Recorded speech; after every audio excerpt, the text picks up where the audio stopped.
Հայաստանի Բաթում քաղաքում ապրիլի 19-ից 26-ը կայացած ծանրամարտի Եվրոպայի 2026 թվականի առաջնությունից Հայաստանի հավաքականի Շիրակցի մարզիկների հաղթական վերադարձն է դեպի տուն։ Բավրայի անցակետում նրանց դիմավորում են մեծ հանդիսավորությամբ։ Հայաստանի տղամարդկանց եւ կանանց հավաքական թիմերում ընդգրկված 16 մարզիկներից 9-ն են Շիրակի մարզից։ Եվրոպայի առաջնությունում Հայաստանի պատվիրակները նվաճեցին 24 մեդալ, 9 ոսկի, 8 արծաթ եւ 7 բրոնզ։ Այդ հաջողության արյուծի բաժինը շիրակցիներինն է 18 մեդալ, որոնցից 8-ը ոսկե։ Չեմ կարող էլի բացատրել իմ զգացողությունները, շնորհակալ եմ բոլորից, ովքեր իմ կողքին են եղել, աջակցել են ինձ։ Ոչ մի հաղթանակի հեշտ չի տրվում։ Քրտնաջան աշխատանքի շնորհիվ կարողացանք հաղթել։ Այս մեդալը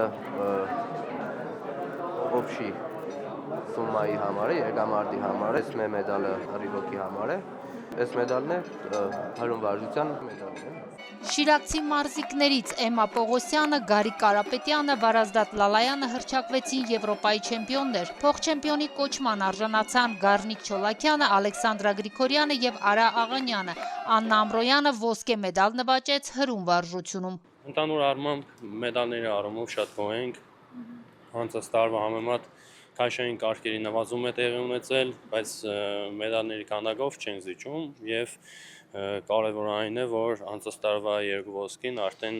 այսօր ունենք 3 Եվրոպայի չեմպիոն։ Հատկանշական է, որ հավաքականների գլխավոր մարզիչները եւս Շիրակի մարզից են՝ Հակոբ Փիլոսյանը եւ Արտաշես Ներսիսյանը։ Շիրակցի մարզիկները շատ բարձր նշաձող են սահմանել, որը նաեւ լուրջ մարտահրավեր է, առավել ակտիվ մտածելու մարզում սպորտի զարգացման մասին։ Գյումրին հենց ապրելու քաղաք է, պայքարելու քաղաք է ու վերհառնելու քաղաք է։ Երևի թե հենց այդ հողն ու ջուրն է ու մեր քաղաքն է մեր սպորտսմեններին դրդում պայքարելու, լավագույնին հասնելու, բայց մեր քաղաքն էլ Գյումրին հենց գյումրեցիներն ու մեր սպորտսմեններն են դարձնում Հայաստանի սպորտի մայրաքաղաք։ Շիրակի մարզպետը հույս հայտնեց, որ Գյումրիում մոտ ապագայում կունենանք նաև Վարազդատ Լալայանի անվան մարզադպրոց։ Քրիստինա Մկրտչյան, Մարտին Գևորգյան, Լուրեր։